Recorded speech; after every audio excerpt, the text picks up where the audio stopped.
Well, good morning, dear class 9. I'm going to take up this book, Moments. And we had discussed the first chapter written by Mulkraj Anand, in which we had discussed the lost child. And I had also discussed at the end two of the questions. And now let me take up the third question for a start here. The third question reads, when does he realize that he has lost his way? It means, when does the child realize that he has lost his way? And how have his anxiety means worry, and insecurity means he feels insecure without his parents, being described, means how has it been described? So we shall take up this question, and the answer is, see, there is no ready-made or tailor-made answer to it, but even then you'll find chunks of it, a few portions, थोड़ा portions जो हैं दो जगह पे दिए गए हैं. आप पहले पेज 3 को खोलिए, उसमें है कि there was a roundabout in full swing, और वहाँ लोग हंस रहे हैं, खुशी मना रहे हैं, और जो लास्ट में ये लाइन है कि I want to go on the roundabout, please, father, mother. And this is how the child requests his parents that he wants to ride on a roundabout. फिर next page में fourth में first line है, there was no reply. He turned to look at his parents. They were not there ahead of him. He turned to look on either side. On either side he looked here and there, this way and that. They were not there. And they were not there. He looked behind. There was no sign of them. Now, this is for the first time that the child realizes that he has lost his parents. क्योंकि जब उसने कहा कि मैं merry go round या round about में घूमूंगा, तो तब उसे एहसास हुआ कि उसके पेरेंट्स तो वहाँ पे है ही नहीं, सुनने वाला तो कोई है ही नहीं. So that was the point at which he realized that he had lost his parents, because parents were nowhere to be seen. There was no sign of them. They simply disappeared. Now friends, let me take up the third question. No, the fourth one. Why does the lost child lose interest in the things that he had wanted earlier? Now again, there is no fixed answer to it. But even then, if you go through the story in totality, because literature must be read in totality, तो अगर आप उसको पूरी तरह से उसकी story में जाएंगे तब इसका आंसर कर पाएंगे, क्योंकि ये सवाल है कि why does the child lose interest in the things that he had wanted earlier, यानी कि उन चीज़ों में जिनमें वो पहले उसने बहुत सारी चीज़ों में इंटरेस्ट दिखाया, उसने फ्लावर्स में इंटरेस्ट दिखाया, उसने स्वीट मीट में बर्फी खाने में इंटरेस्ट दिखाया, उसको फ्लावर्स उसको तितलियाँ अच्छी लगी, और भी कई सारी चीज़ें थी मेले में जो उसका ध्यान अट्रैक्ट कर रही थी, जैसे टॉयज को पीछे वो भी देख रहा था. लेकिन अब वही सारी चीज़ें जो एक भला इंसान जिसको वो मिला, उसने जब पूछा कि ये चाहिए, उसने हर चीज़ के लिए मना कर दिया. तो ऐसा कोई फिक्स आंसर इस स्टोरी में आपको नहीं मिलेगा कि क्यों उसने मना कर. तो such questions are called extrapolatory questions. इनको कहते हैं एक्स्ट्रापोलेटरी क्वेश्चंस, जो कि टेक्स्ट बेस्ड होते हैं, but they must be answered from your own free will से आंसर करने होते हैं. ये according to your understanding of the text, अपनी अंडरस्टैंडिंग ऑफ द टेक्स्ट, और फिर दुनियादारी का प्रोफेन विजडम यानी कि वर्ल्डली विजडम के हिसाब से हमें आंसर करना होता है. तो देखिए, जैसे क्वेश्चन है कि why does the lost child loose interest in the things that he had wanted earlier. आखिर बच्चे को क्यों उन चीज़ों में इंटरेस्ट नहीं आ रहा था जिनके लिए वो पहले डिमांड कर रहा था? शायद इसीलिए क्योंकि पेरेंट्स जो हैं बच्चे के लिए सबसे प्रमुख हैं, और at that particular age when he is still very small. तो ऐसे मौके पे to lose one's parents is the biggest loss of the world. It was like a bolt from the blue. Bolt from the blue कहते हैं बच्चों, एक ऐसी परेशानी जो अचानक से आ जाए, एक किस्म से सर पे घास गिर रहा।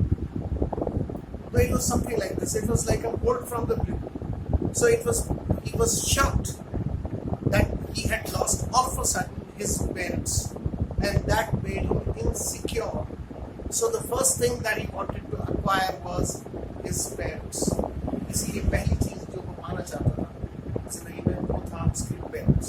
तो इसका the answer must be given in this manner, और इसके लिए कोई फिक्स आंसर इसमें नहीं दिया गया है। तो आपको you have to frame your own language, आपको अपनी लैंग्वेज फ्रेम करनी पड़ेगी कि the child lost interest on the things that he wanted earlier because he had lost his parents, who were the sheet anchors. Sheet anchors getting main support, who were the chief supports for him, because they gave him protection, they gave him love, they gave him security, and under whose care he was perfectly alright.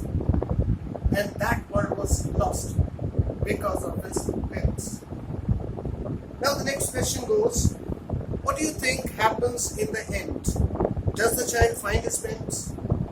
अब ये वाला भी जो question है, क्योंकि आखिरी sentences में फिर वही है कि I want my mother, I want my father, यानी कि उसको उसके पेरेंट्स नहीं मिले, मेले में उसके खो जाने के बाद। अब सवाल ये पूछा है कि what do you think, यानी कि आप क्या सोचते हैं happens in the end is what could be the possible end of the story. Does the child find his parents? Well, he might find his parents and he might not find his parents, although in all likelihood he would find his parents. Do you know why? Because the fair must not be very far from his city or from his village, because it was a village fair, so most probably it must be in the surrounding villages or in a nearby town, and it would not be difficult perhaps. Because if the person who has found this child is a gentleman, पहली चीज तो ये है कि वो एक शानदार व्यक्ति है जिसको ये बच्चा मिला है, वो उसकी इतनी केयर कर रहा है, उसको मिठाई खिलाना चाह रहा है, चीजें देना चाह रहा है, तो नेचुरली वो उसको अपने घर लेके जाएगा, और घर ले जाने के बाद वो पता करेगा दूसरी जगह उसी की किसी का बच्चा मिल रहा है, and this way perhaps he would find his parents, and most probably he will find them, क्योंकि पेरेंट्स भी दूसरी तरफ उसके लिए कोशिश लगातार करते रहेंगे, वो भी इधर उधर छानबीन करेंगे, लोगों से पता करेंगे, तो बच्चे के मिल जाने के पूरे चांसेस हैं यहाँ पर that he would that the parents would be found out. लेकिन as I told you that this is an extrapolatory question, आप ये भी कह सकते हैं कि नहीं कोई possibility नहीं है, क्योंकि वो मेले में खोया है और फिर वहाँ से उसके पेरेंट्स जो हैं अगर पता भी करेंगे तो शायद इतनी जल्दी ना पता लग पाएगा, उन्हें बहुत मशक्कत करनी पड़ेगी, और अल्टीमेटली हो सकता है कि बच्चा बड़ा हो गया या वो इंसान उसे कहीं और भेज दे, things like that. You might say means the argument must be yours, and that is how you see such questions are answered. They don't have any definite answer, yes और नो, ऐसा कोई black and white answer is not expected from you, you need to write it on your own. Now, soon after this, we have the second chapter, the adventures of Toto. Actually, here adventures are mischievous acts of a monkey. और ये लिखा है Ruskin bond. बच्चों, Ruskin bond आप जानते होंगे कि मसूरी में रहते हैं, ये अंग्रेज हैं, और बचपन में इनके फादर शायद शिमला में पोस्टेड थे, और इन्होंने अपने फादर से 17 साल की उम्र में ये बात पूछी थी कि अगर देश आज़ाद हो गया तो क्या मैं इंडिया में रुक पाऊंगा। और जैसा कि मतलब द ट्विस्ट ऑफ फेट कहते हैं हम, यानी कि चांस कह लीजिए, चाहे किस्मत कह लीजिए, या luck, fate, whatever you might call it, destiny कह लीजिए, कि he would stay here and he was the person who earned his living through writing. He wrote various stories for children. He wrote novels also, beautiful novels. और यहीं रहे, यहीं हैं, अब भी यहीं हैं। तो रस्किन बॉन्ड ये एंग्लो इंडियन। बच्चों में एक डिफरेंस और बताऊंगा आपको कि एंग्लो इंडियन और इंडो एंग्लियन में फर्क क्या होता है। एंग्लो इंडियन उसे कहते हैं जैसे कोई अंग्रेज हिंदुस्तान में रुक गया हो, या कोई अंग्रेज हिंदुस्तान के बारे में ही सब कुछ लिखता वगैरह तो वो एंग्लो इंडियन है। लेकिन अगर कोई हिंदुस्तानी जाके इंग्लैंड में बस जाए, जैसे हमारे राइटर थे मीरान सिंह चौधरी या और भी कई लोग रहे जो इंग्लैंड में बसे, वो जो है वो इंडो एंग्लियन कहलाते हैं। या फिर जो लोग अंग्रेजी में लिखते हैं और इंडियन हैं, जैसे हमारे अरुदर, जैसे हमारे सरोजनी नायडू थी या R.K. नारायण है या और भी कई, ये जो राइटर्स हैं ये लोग इंडो एंग्लियन राइटर्स कहलाते हैं, न कि एंग्लो इंडियन। तो I hope you understand the difference between the two. कि एंग्लो इंडियन जो है वो पहले अंग्रेज हैं और फिर हिंदुस्तान के बारे में लिखते हैं या हिंदुस्तान में रहते हैं, ऐसे लोग एंग्लो इंडियन कहलाते हैं। Now friends, I take up this adventures of Toto. Toto एक मंकी है और उसकी शरारतें एक से बढ़ के, उसके बारे में रस्ते कौन यहाँ पर बता रहे हैं। और जैसा कि इंट्रोडक्टरी सेंटेंस यहाँ पे लिखा गया है कि have you ever had a baby monkey as a pet, क्या कभी छोटे बंदर को आपने पेट के तौर पे रखा है? पेट मींस पालतू जानवर। टोटो इज अ बेबी मंकी। टोटो जो है वो एक बेबी मंकी है। Let's find out whether he is mysterious और डोसाइल। चलिए देखते हैं, ये पता करते हैं कि वो मिस्टीरियस है या डोसाइल। डोसाइल उसे कहते हैं बच्चों जो आसानी से बात मान ले, जो ओबीडियंट या जिसको समझाना या मनाना आसान, वो docile. Grandfather bought Toto from tonga tribe. Tonga ये हमारा हिंदी शब्द तांगा से बना है, अंग्रेजी में टोंगा। इसमें कई सारे शब्द हैं ऐसे, जैसे ब्रिटिश इंग्लिश में ब्रिटिश राज के दौरान चारपाई को चारपॉय, यानी कि स्ट्रिंग कॉर्ड को चारपॉय भी लिखा जाता था।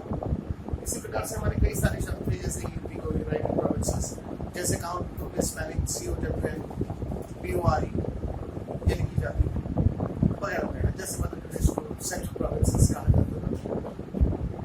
तो ये यहाँ पे ग्रैंडफादर ने एक टोटो नाम का एक छोटा सा बेबी मंकी खरीदा फ्रॉम अ टोंगा ड्राइवर, यानी कि तांगा चलाने वाले से, for the sum of 5 rupees, 5 रुपए में। The tonga driver used to keep the little red monkey tied to a feeding trough. और ये जो टोंगा ड्राइवर था, ये छोटे से मंकी को ट्रॉफ में बांध के रखता था। ट्रॉफ बच्चों जो जानवरों के खाना जिसमें चारा वगैरह दिया जाता है, जिसमें वो खाना खाते हैं, उसको ट्रॉफ कहते हैं, TROUGH। जैसे रफ कहते हैं ROUGH का, इसको TROUGH को ट्रोफ कहते हैं। फीडिंग ट्रोफ में वो बंधा रहता था।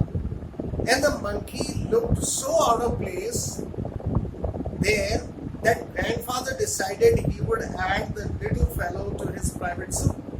और वो इतना आउट ऑफ प्लेस दिखाई देता था, आउट ऑफ प्लेस। इसे इनकॉन्ग्रुअस भी कहते हैं।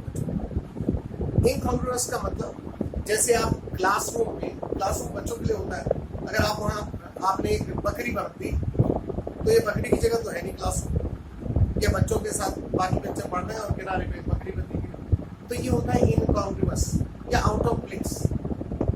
ठीक है, यानी कि जैसे हम ऑड मैन आउट निकालते हैं, उसी तरह से, यानी कि जो उसके साथ इनकन्फर्मिटी ना, यानी कि उसके साथ एडजस्ट ना करता हो, मेल ना करता।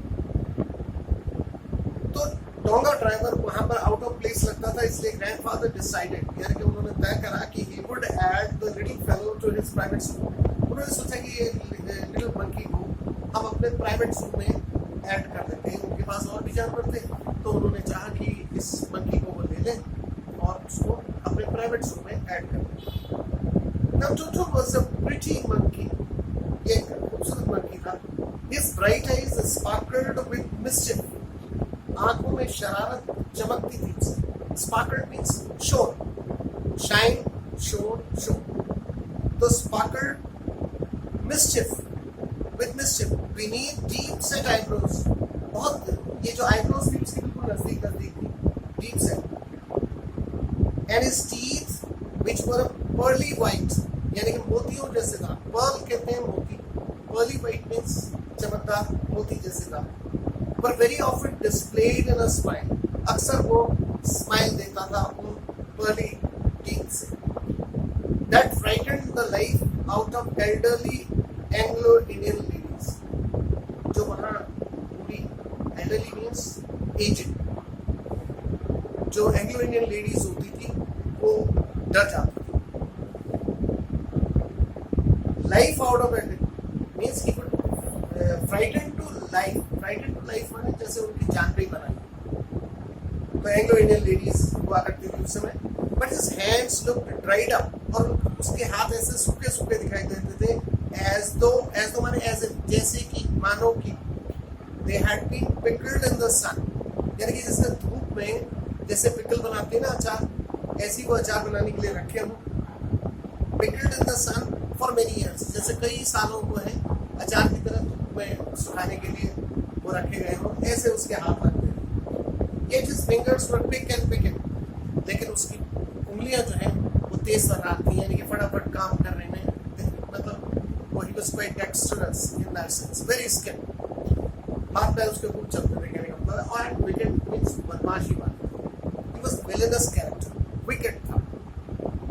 And his tail, while adding to his good looks, उसकी tail जो है उसके good looks में add करती थी. Grandfather believed a tail could add to anyone's good looks. और हमारे grandfather जो है वो believe करते थे कि वो पूंछ जो है किसी भी जानवर की शान होती है वो उसमें अच्छी ही लगती है. Also served as a third hand, और उसके जो पूंछ थी वो तीसरे हाथ का भी काम करती थी.